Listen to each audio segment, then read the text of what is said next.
What if I told you that most leaders don't actually struggle to delegate because they don't trust their people? I don't think that's the real problem. In fact, I think many leaders trust their teams far more than they realize. The problem is something much more subtle. Most of us think delegation is about handing over work. What I think is that delegation begins when you are willing to hand over the thinking. And those are two very different things. Hi, I'm Penelope Maguglianiti, and every week through the Behaviour Project, I explore one behavior that quietly shapes leadership and organizational performance. This week's behavior is delegation. It's one of the most talked about leadership skills, and in my experience, one of the most misunderstood.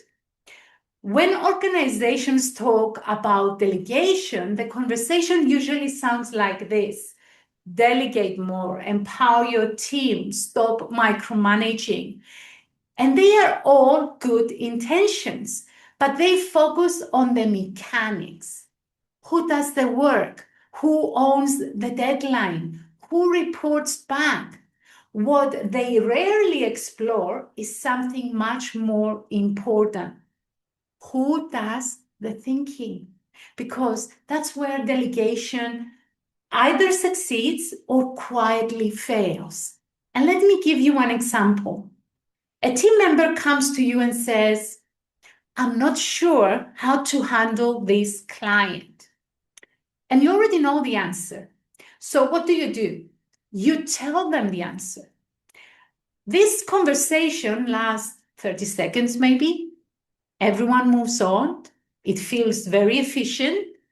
But now I want you to imagine that this happens 5 times a day, every day.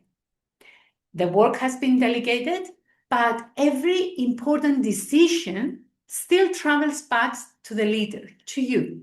And eventually, something interesting happens.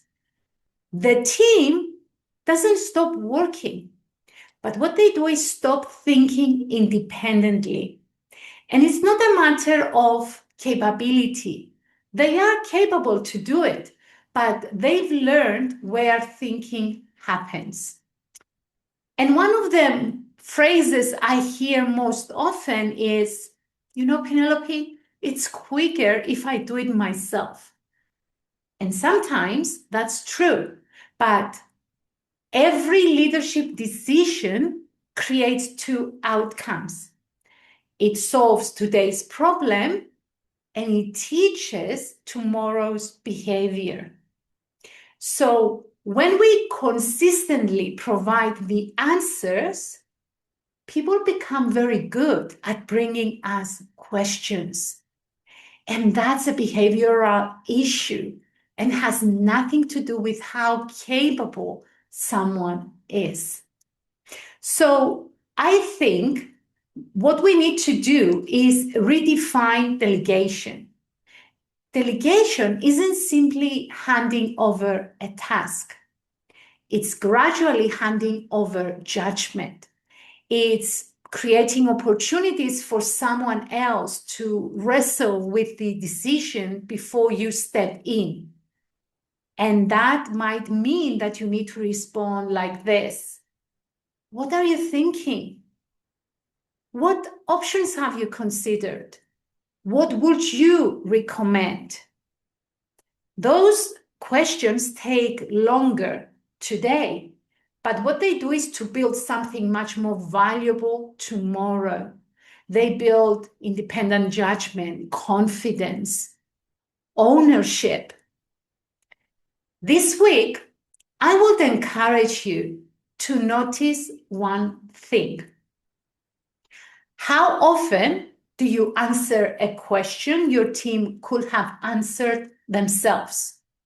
If you do it, you don't do it because you want to control your people. You do it simply because it's faster.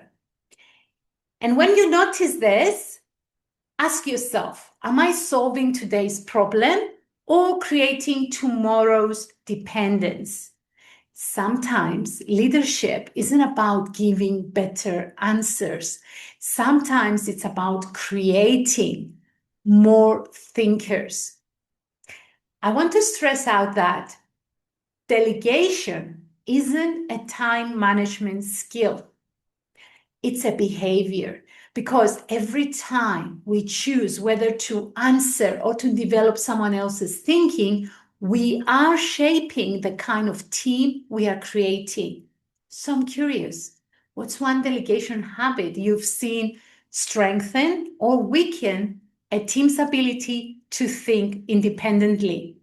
I would love to hear your observations in the comments. If you enjoyed this conversation, subscribe to the channel. Every week, we explore one behavior that quietly shapes leadership, culture, and organizational performance. Follow me to stay informed. I will see you next week.